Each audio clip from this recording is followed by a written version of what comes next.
سعد رفیق صاحب کو ہی وہاں کی عوام جو ہے وہ کس طرح سے جن کے بچے مرے لودھرا میں پھاٹک نہ ہونے کی وجہ سے وہ والد صاحب کیسے ابھی بھی ہاتھ ہی جوڑ رہے ہیں سعد رفیق کو دکھاتے ہیں لیکن ایک کالر ہے ہمارے ساتھ. السلام علیکم. وعلیکم السلام. جی بہن ہمارے ساتھ مسز طاہر بریڈ فورڈ سے. جی بہن جلدی سے بہن.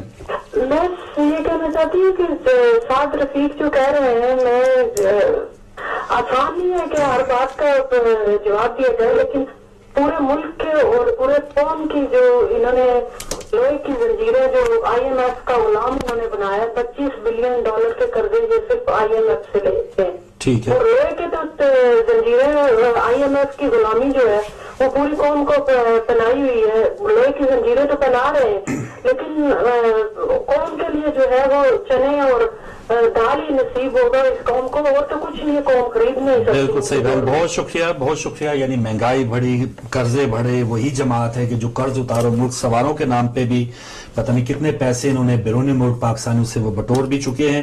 کوئی حساب کتاب نہیں اور اگر یہ حساب کی طرف معاملہ بڑھ رہا ہے تو نظامی صاحب نے جیسے کہا بہت ہی ایک اہم ٹائپ ہوگا یہ.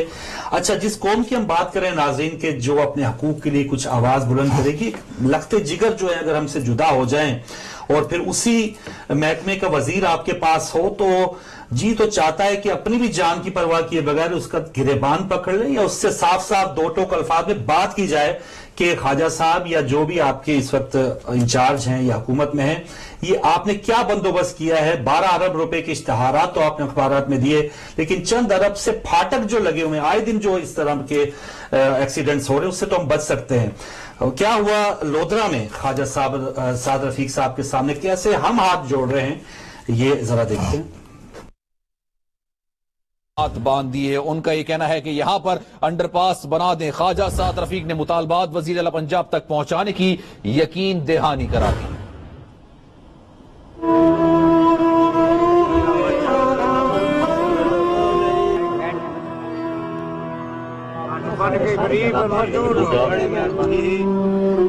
خدا کے واسطے انڈر پاس بنا دو. لودھرا حادثے میں لخت جگر کھونے والے باپ نے وزیر ریلوے سعد رفیق کے سامنے ہاتھ جوڑ لیے.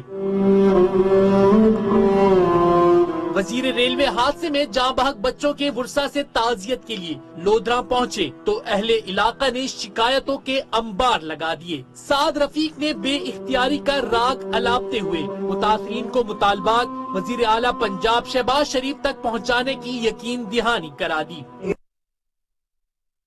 جی ناظرین ہم دیکھ رہے ہیں کہ آپ بھی صاحب اولاد بہت سے لوگ دیکھ رہے ہوں گے اور بس آپ کچھ کوشش کریں گے کہ بیٹا جوان فوت ہو جائے کسی کی بے حسی کی وجہ سے اور پھر میں ہاتھ ہی جوڑ رہا ہوں اس کے سامنے یہ یعنی ابھی تک اسی وجہ سے تو وہ تڑیاں لگا سکتے ہیں سپریم کورٹ کو بھی. ظلم ہے ظلم ہے اس کے الفاظ جس پہ ظلم ہو رہا ہے وہ ہاتھ کی جوڑ رہا ہے سر جوتے ہو رہے ہیں وہ ہاتھ کی جوڑ رہا ہے جس پہ ظلم ہو رہا ہے. دیکھیں جی ظلم تب تک بڑھتا ہے جب تک سہنے والے تو سہ رہے ہیں ہاتھ جوڑ جوڑ کے سہ. اگر ہم سہ رہے ہیں تو ظلم ہوگا. جس دن ان لوگوں نے اس ظلم کو سہنے سے انکار کر دیا اس دن ظلم ختم بھی ہو جائے گا. صحیح. وہ مولا علی کا قول بھی ہے نا کہ آپ حکمرانی جو ہے وہ کفر سے تو کر سکتے ہیں ظلم سے نہیں کر سکتے. اور یہ ظلم کب تک چلے گا یہ اسی وقت تک ہے جب تک یہی ظلم سہنے والے کھڑے نہیں ہو جاتے. بالکل صحیح. اور سب بہت افسوس ہے سچی بات آنیسٹلی ہوتا ہے. آپ پتہ نہیں یہ کیوں کلپ دکھا دیا ہے مجھے آنیسٹلی بتا فیض صاحب کی نظر میں کتے یہ گلیوں کے بیکار آوارہ کتے جنہیں بخشا گیا ہے جنہیں گدائی اس قسم کا شعر ہے سارے میں بھول گیا ہے لیکن مرکزی خیال یہ ہے کہ ایسے بے حس لوگ ہیں اس قدر بے شرم بے غیرت قسم کے لوگ ہیں. اس سعد رفیق کو شرم نیازی کرسی میں بیٹھے اس کے ہاتھ جوڑے ہوئے اس کو شرم نیازی کرسی میں بیٹھا ہوا ہے اس کو کھڑے ہونا چاہیے اس کے پیروں میں جا کے بیٹھ جاتا اس کے قدر بیٹھ جاتا کہ تمہارا بیٹا گیا ہے اور میرے لیے انتہائی افسوس ہے میں یہ کیا کر رہے آپ میرا باپ جیسے. اور یہ وہ لوگ ہیں